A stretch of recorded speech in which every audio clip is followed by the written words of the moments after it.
Welcome back, everyone, to Lore of the Shadow, where I have finished gathering the great company, and now it is time to report to Elrond. Hope is not in vain. By your efforts, the summons was brought throughout Eriador, and now the Dunedain have reported.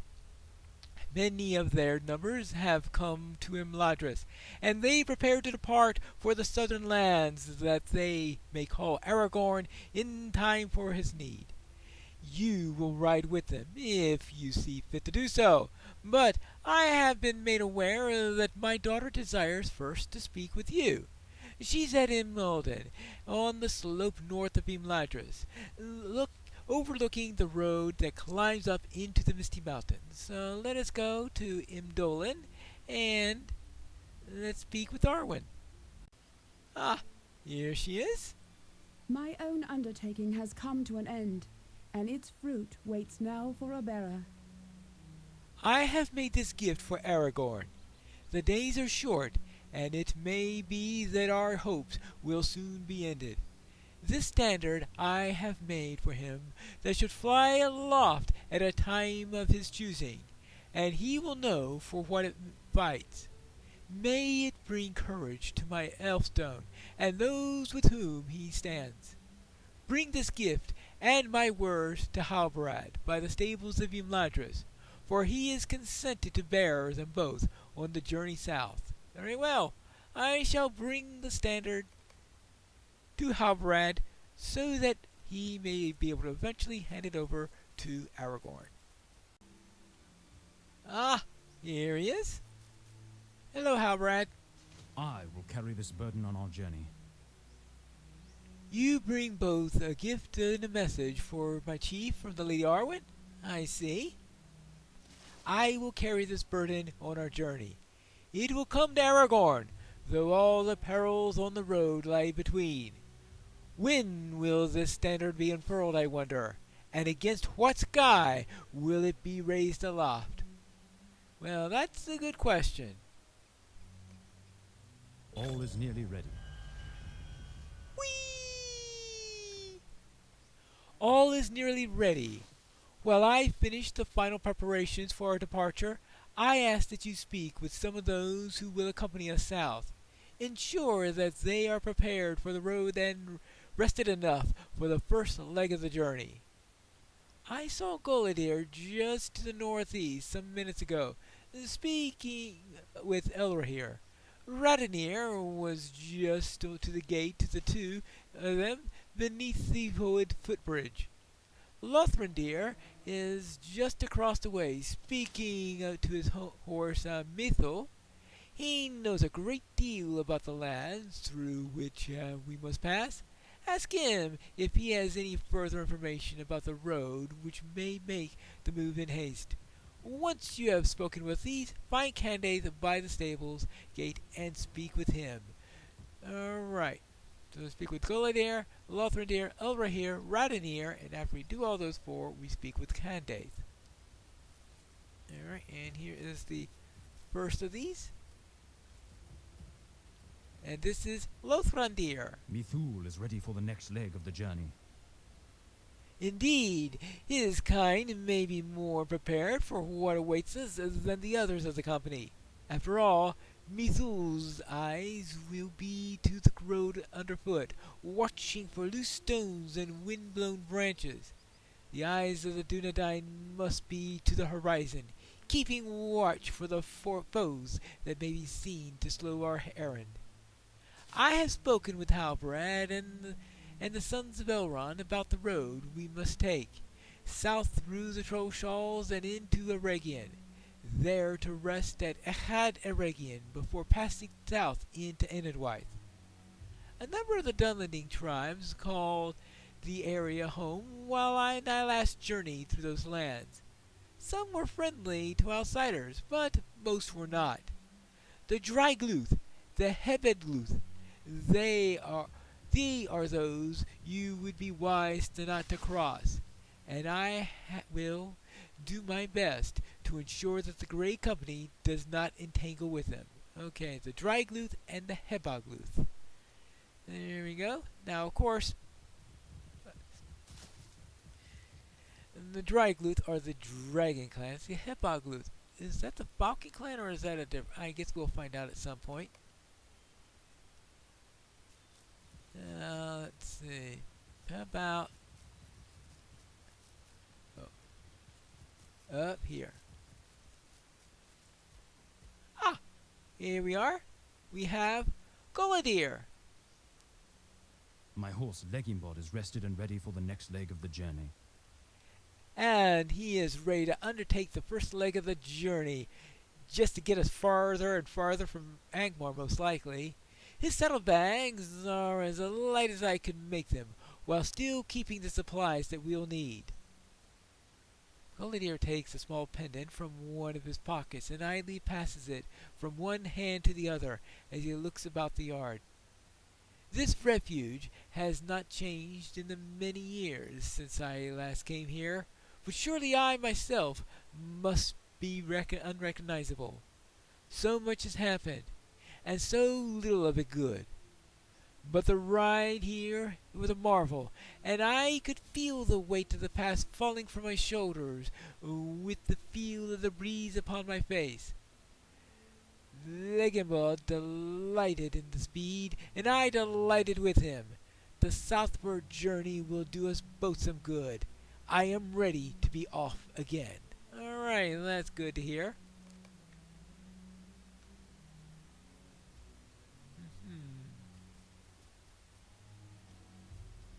Is there someone? He's only... Oh, no, there he is. Ah, we have Elro here. My father had some curious words for me.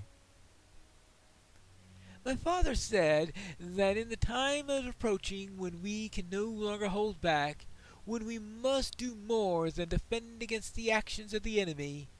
He said that the time is coming when we may need to wager everything on a final throw, and by so doing we will have done all that we can. Better a death of far-off lands on the service of chance, however small, than death at home in certainty. We may not return from this journey. My brother and I are at peace with this. I hope that you and these Dunedain are as well, for I would counsel any who are not to stay behind. Right, and then that leads Radanir.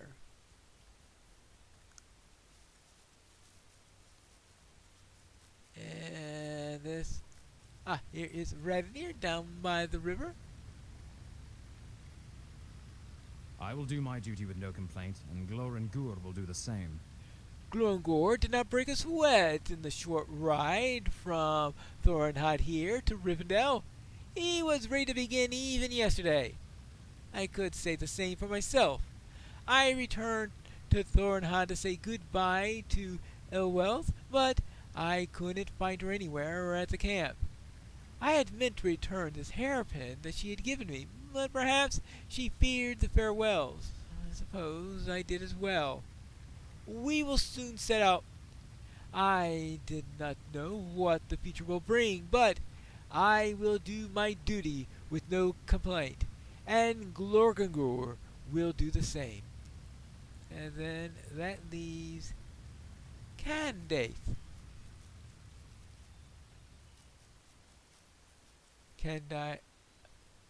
Candace, okay. Everyone is nearly ready to ride. The Dunedain, the sons of Elrond, and I hope you too, my little hobbit. Are you familiar with our history?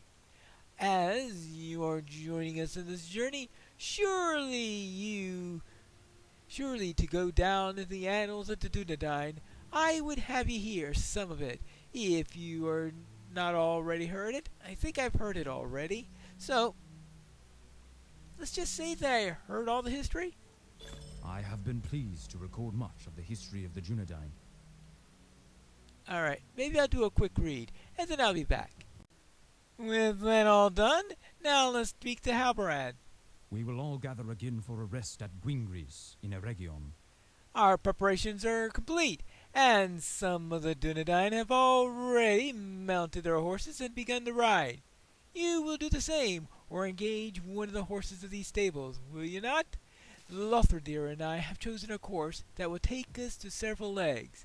The first of these leads south to the Trollshalls and into Eregion. We will meet you up in Gwingris, in Eregion. Alright. It's been a while since I've been to Gwingris. Let's see how things are going there now. I have arrived in Gwingris. Now let's see if I can find the... Ah! Here we are. Certain. The first leg of our journey is complete, but not without incident. Erebrandir has drawn up lame. There is something wrong with one of his shoes, and he can't go on unless something is done. Howard says that I should just engage another horse, but I've been speaking to the elves here, and they have given me another idea. Apparently, a skilled farrier has recently passed through Gwingris. This farrier, Londan by name, could certainly repair Erebrandir's shoes. I understand that Londan left Gwingris heading east. If you find him and convince him to return, we will have been delayed but little. Alright, fine. I'll see if I can find this farrier.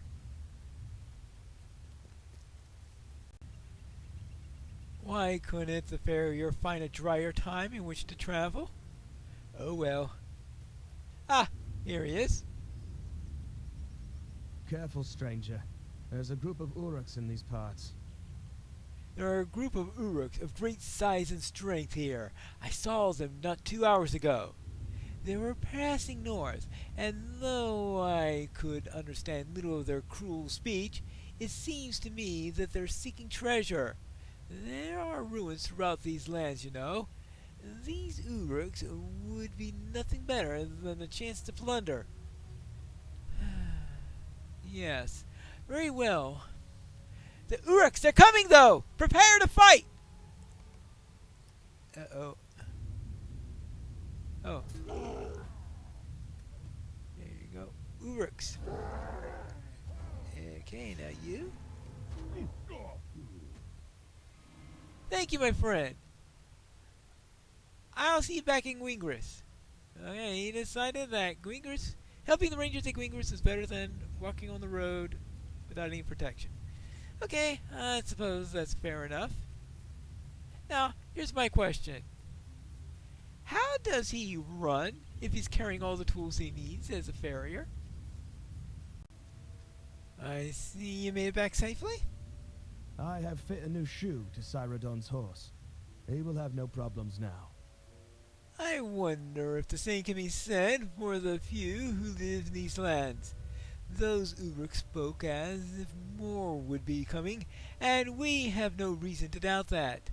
There's been such more activity amongst these creatures.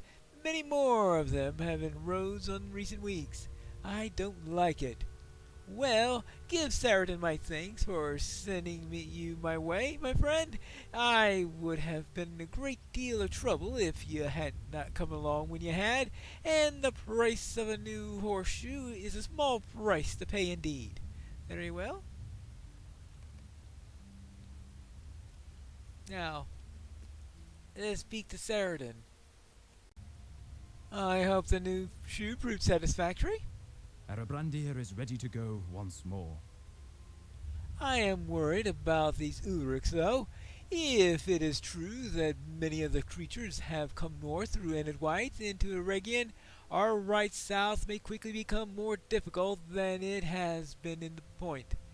Are they solely here for plunder, or is there another purpose that drives them? Well, I don't know. Would they still be looking for ring lore or anything like that? Laredin gave me the shoes he took from Erebrandir. It is yours, if you want it. Some people believe that this shoe such as this could bring them good fortune. Do not think that it is the case, but I leave you to make your own mind on that. Alright, so there is Erebrandir's horseshoe. The rest of the Dunedain have gone on ahead. They wait now for us. But a horseshoe cannot possibly beat the good luck of a nice sleigh bell, right? Anyway, the rest of the do not have going on ahead. We will meet the company up in the next leg of our journey further south of here, at Ahad Aragian. May the wind be at your back and speed you forward. Erpedir and I will see how stands the work of London. Until we meet again in Ekhad Eregion. Okay. Let us be on our way. I have arrived at Ekhad Eregion. So, Roddenir, what do you think? We have received a call for aid, and Halbarod thinks we should help. A dwarf came north from the White Mountains, and Halbred is determined that it is serious enough for us to stop. The dwarf's name is Fusi Gemcutter, and he will speak to you about this problem. He will speak of it to anyone, it appears. Okay. Well, let's see what Fusi is fussing about. Alright, and there we go. Ah, hello. You see you have a problem? Who are you? You are no ranger. Right. You're no ranger. I tell you, when the dwarves cannot take the road north of the White Mountains without fear of harassment, there we were, my father and I, when out from behind out of the large stones you see scattered everywhere in these lands jumps out the largest Uruk you've ever seen. He beat his chest with a gloved hand, shouting the name of his clan. I'll never forget it. Then knocked out my father Funi and dragged him off. Okay, and then where did these Sharkunach Uruks take your father? Sharkunach? Oh, no. The name he shouted was Nikol. It was all in confusion. I can't remember which direction they went, but if you can find the site of the attack, which was to the east of here, you may see something on tracks or anything like that. Alright, fine. I will go and look for those and hope that the rain made it easier for impressions, made the ground wet enough for impressions to be there, but wasn't strong enough to obliterate the signs. I presume that this is the hill that he spoke of, but oh, there's a backpack here and a blood stain. 2 blood stains. Be careful. The fugitive track surrounding the fallen pack leads you to the east. Say, who? He dropped his sack here before we nabbed him. Let's take care of these guys. And your turn. The dwarf works for us now! Well, perhaps they came from the direction I need to go. So let's follow the tracks before they get wiped out. I see some ruins up ahead, and that seems as likely a place as any for them to have come from. I think that's what the tracks are saying. One could never be too sure. Unfortunately, I don't have a train tracker with me. But maybe something could come along here. Alright. Any Uruks here? No Uruks, but we do have a man here. You pursue the Uruks. Your trail ends here, I am afraid. The ruins of Minas Elendor that you see atop the cliffs here are crawling with Uruks, and even worse besides. You still intend to go in there? You're brave, my friend. If I cannot dissuade you, I will at least tell you what I have learned of this place. I will not myself journey there again, not for any sum of money. There are strange doings going on inside of Mir Zerinder and its cursed cellars, and I have seen enough to last me. Well, this was the site of a terrible battle, long ago. The elves of Gwingris would not tell me much of these ruins, but they told me enough to whet my curiosity. That this was the site of a battle long ago, and none of the people who lived here were spared the sword. But the goal of the enemy was not treasure, for the coffers were left untouched. Untouched. But there is something strange about the ruins and the corridors of Minas Ithilien and the cellars of Delotham, which run beneath it. You see things sometimes, disturbing things. It's as if the horrors that fell upon that place scarred it to the very way, some way that the stones have not forgotten. It will be very brave of you to go in and explore the place from top to bottom. Some rooms of Minas Ithilien can only be reached by stairs within Dolotham, and the opposite seems also to be true. I don't know why the Ninkothuriks have come this way, but I feel it must be as bewildering to them as it is to me. Whether they're keeping this dwarf for whom you're looking, it will not be easy to find. Alright, so Funi, Lucy's father, is somewhere in here. Will we find him? And if I do find him and emerge again, will it still be raining? We'll have to find that out in the next episode of Lore of the Shadow.